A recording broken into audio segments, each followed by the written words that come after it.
There was a time when a simple red line on a map started a very big lie. For over 100 years, mapmakers agreed with each other.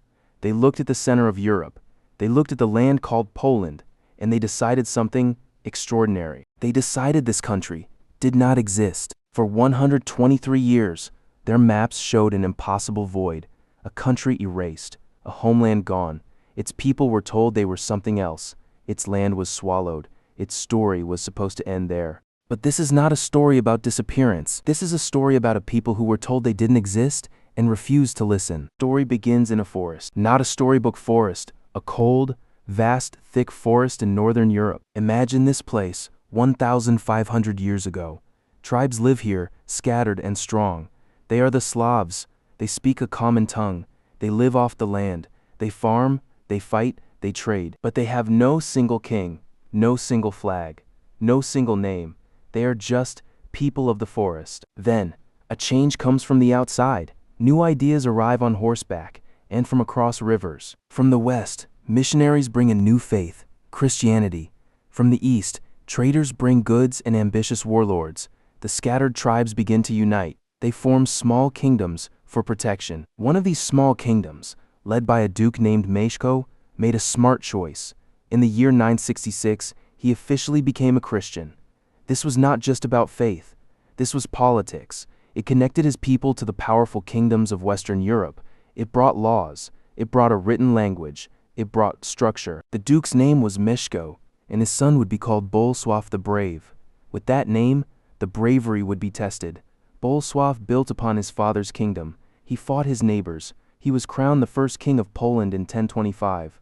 A Polish state was born. And with a king, they needed a symbol, a flag. They chose a white eagle on a field of red. According to legend, the founder of the Polish people saw a white eagle nest on a beautiful sunset sky. He took it as a sign. The eagle would watch over this land for 1,000 years. But the nest, he knew, would have to be defended. King followed king. Some were strong, some were weak. Poland grew, then shrank. It fought the German states to its west and the Mongol horsemen thundering in from the east. The land was a battlefield. Then in 1386 came a decision that changed everything. A political marriage, a deal. Poland had a young queen named Jadwiga. She was only a teenager, but she understood power. She was asked to marry Władysław Jagiello, the Grand Duke of a huge pagan territory to the east called Lithuania. It was a massive, wild land. This was not a simple love story. This was a military alliance. In exchange for marrying the queen, Jagiello would convert Lithuania to Christianity. He would unite his vast lands with Poland's kingdom. It was a merger of giants. The year was 1386. The marriage was done. The Polish-Lithuanian Union was created. This was not one country, but two partners in one team. And this team was about to face its biggest test. To the north, a powerful enemy watched. They were the Teutonic Knights, a military order of German crusaders. They saw the new union as a threat. They wanted the Polish coast. In 1410, the two sides met on a muddy field between three villages. The Battle of Grunwald, July 15th, 1410. This was the largest battle in medieval Europe. The knights were professional, heavily armored killers. The Polish-Lithuanian army was bigger, but a messy mix of different soldiers. For hours, the fight was a brutal, bloody mess in the mud. The king, Jagiello, watched calmly from a hill. He waited. Then, he sent in his final reserves. The knights' leader was killed. Their flag was captured. Their army broke and ran. It was a complete, stunning victory. Poland-Lithuania was now the undisputed power in the region. The Golden Age had begun. Here's a surprising fact. After the battle, it took several days just to clear the field of bodies. The victors needed 2 wagons just to carry all the captured knights' banners back home. Success is dangerous. It can make you comfortable. For Poland-Lithuania, its greatest strength became its biggest weakness. That strength was freedom for the nobles. You see, Poland developed a very strange political system. It was a nobles' democracy. Millions of regular people had no say, but hundreds of thousands of nobles called the Szlachta had all the power. They elected the king, not a family line, but an election. Any powerful European prince could be chosen. This meant kings were weak. They needed to please the nobles. And then there was the rule that would destroy the country. It was called the liberum veto. At the national parliament, any single noble could stand up and say, I do not allow it. He could veto any new law. Just one man. Even if 99% of the nobles agreed, one no could stop everything. We must raise an army. The Cossacks are rebelling in the east. Yes, we need taxes to pay the soldiers. I, Władysław Syczynski, say no, I do not allow new taxes. That really happened in 1652, and it kept happening for over a century. The government was paralyzed. No laws could pass, no armies could be funded properly, the country could not make quick decisions. While the nobles argued, enemies attacked. First, a huge Cossack rebellion. Then Sweden invaded from the north. This period was called the Deluge. The country was drowned in war. Cities were burned.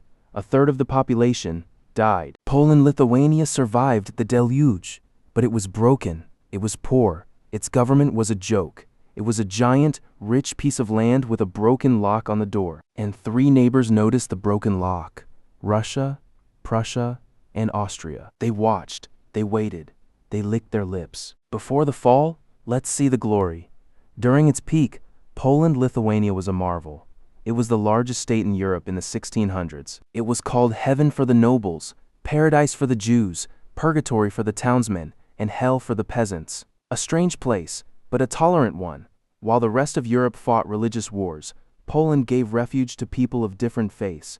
It had a constitution that guaranteed religious freedom long before others. It was an intellectual center. Nicolaus Copernicus, the man who said the earth went around the sun, was a Polish scholar. Its army developed the famous winged hussars. These were the most terrifying cavalry in the world. They wore giant wings on their backs that made a terrifying noise when they charged. They broke enemy lines again and again. But the Golden Age was built on a shaky foundation. The nobles' freedom came at the cost of a strong central government. The wings of the hussars could not save a nation that could not govern itself. The paradise would not last. The 18th century was a slow disaster. Russia's influence grew. Russian troops were stationed inside Poland, protecting it. The Polish king was often a puppet of the Russian empress, Catherine the Great. But in 1791, Poland tried a desperate last-minute reform. It created Europe's first modern written constitution, a document of hope. It tried to fix the broken government. It abolished the liberum veto. It tried to make Poland strong again. Catherine the Great of Russia was furious. She called the constitution the poison of the French Revolution. She would not allow a strong, modern Poland on her border. May 1792, she sent in her army. The reformist Polish forces fought bravely but lost. They were outnumbered. Now, the vultures moved in for the kill. It happened not once, but 3 times. In 1772, the first partition. Russia, Prussia, and Austria took large slices of Polish land. They said it was to bring order. Poland lost 30% of its territory. In 1793, the second partition. Only Russia and Prussia took part this time. They took even more. Poland was now a small, helpless puppet state, not even a real country. But in 1794, Poland fought back. A hero emerged. Tadeusz Kościuszko was a military engineer. He had even fought in the American Revolution. He returned to Poland and started an uprising. He rallied not just soldiers, but peasants armed with simple scythes. It was a fight for national survival. For a moment, they had hope, but 3 empires were too strong. The uprising was crushed. Kościuszko was wounded and captured. In 1795, the final act, the third partition, the 3 empires met and decided to wipe Poland off the map. Completely. They divided the last bit of land between them. The Polish king was forced to abdicate. He was taken to Russia. Poland was gone. Another surprising fact, Tadeusz Kościuszko's will left his American money to free and educate enslaved black people in the United States. Thomas Jefferson, who was supposed to carry it out, never did. So, the country vanished. But what happens to a nation without land? It lives in its people. For 123 years, there was no Poland on any official map. But in the hearts and minds of its people, Poland never died. It became an idea, a ghost nation. The people faced a brutal policy called Russification and Germanization. The rulers forbade speaking Polish in schools or offices. They outlawed Polish books. They tried to make Poles forget who they were. But the language survived in secret. Poetry became a weapon. Great writers like Adam Mickiewicz wrote epic poems about Polish heroes. These books were smuggled and read in hiding. They were the fuel for the national spirit. Music became a flag. A young composer named Frédéric Chopin left Warsaw just before an uprising. He spent his life in Paris. There he wrote beautiful, haunting music filled with Polish folk songs and the pain of a lost homeland. Every note was a memory of Poland, and they kept fighting, uprising after uprising. Each time, brave Poles rose up with swords and rifles against Russian armies. Each time they were crushed. The punishment was terrible: execution, exile to freezing Siberia, confiscation of land. Why did they keep fighting when they always lost?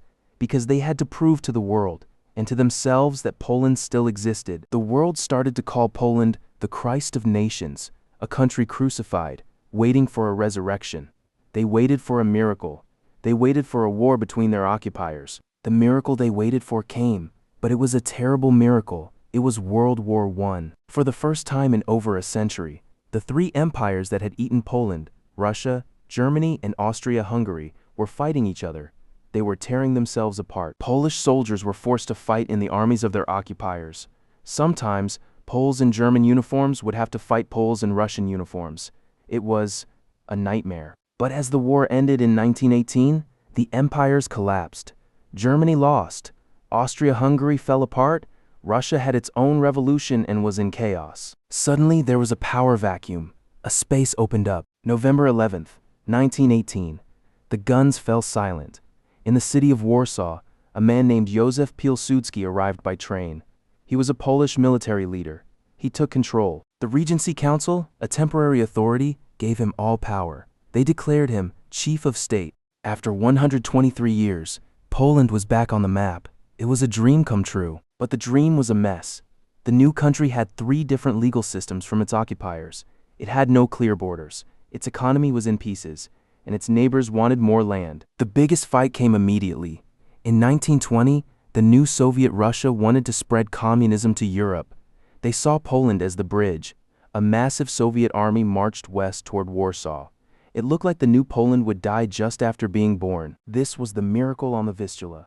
The Polish army, led by Piłsudski, made a daring, risky counterattack. It broke the Soviet lines and sent them running back east. They saved Poland. They saved Europe from a communist invasion.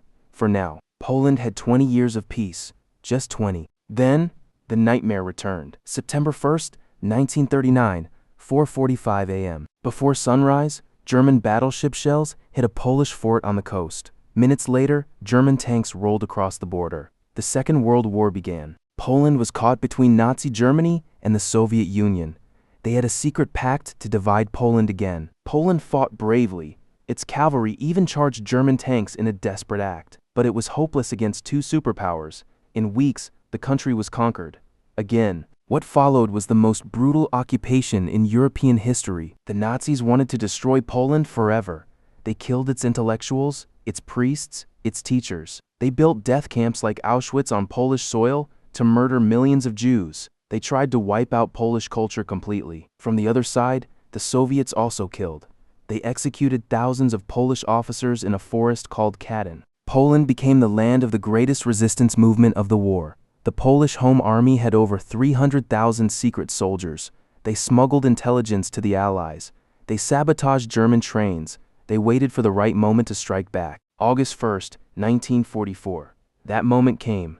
The Soviet army was approaching Warsaw. The Polish Home Army launched the Warsaw uprising. For 63 days, they fought the Germans street by street, house by house. They begged the nearby Soviet army for help. The Soviets stopped. They waited on the other side of the river. They watched as the Nazis destroyed the Polish resistance and the city of Warsaw itself. When the uprising finally fell, Hitler gave an order: raze Warsaw to the ground. The Nazis used explosives and bulldozers. They destroyed over 85% of the city. It was punishment for daring to resist. When the Soviets finally liberated the smoking ruins in 1945, there was almost nothing left to liberate. The war ended, but Poland was not free. The Soviet Union placed it behind the Iron Curtain. It became the communist Polish People's Republic. For decades, the people lived under a repressive, poor Soviet-controlled government. They had food shortages, they had secret police, they could not speak freely. But the Polish spirit of rebellion never died.